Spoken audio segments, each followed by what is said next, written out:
Ito lang mahirap dito guys. Ikaw na nagluluto, ikaw pa naghuhugas. So ayun. Magluluto tayo ng specialty ko. Specialty ko ay bistek. Bistek ba? Bistek? Beef steak. Natin gagawin ay mamitas ng kalamansi. Mga 10. Gagawin natin ay bababadan muna natin yung baka.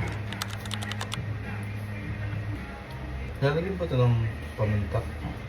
Dito pa lang. Hindi, dyan na lang kami. Ay, may sukat ako. Saan ka naman nasugat? Ewan ko, baka kinutpip ko lang. Ayan o. Puhangan tuloy. Ito yung garlic powder.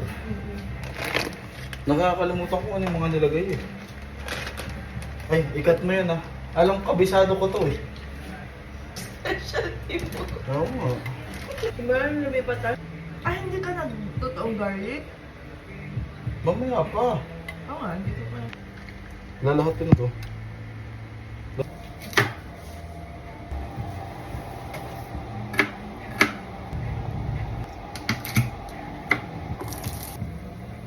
Prito muna natin itong baka. Isa na tayo guys. Yan, next ay yung ating sabaw. Magdaligod tayo ng isang kalamansi dahil kulang sa asin. Mas maasim pa si lady. Mas maasim ka pa dito eh.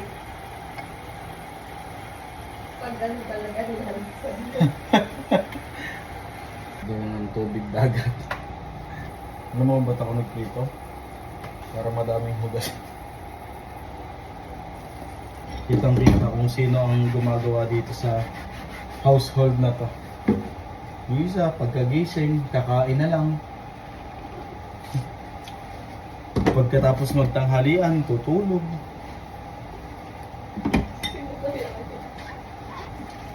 Kitang-kita sa mga vlog kung sino ang gumagawa. Mamaya samahan niyo ako guys, maglilinis ako ng bahay.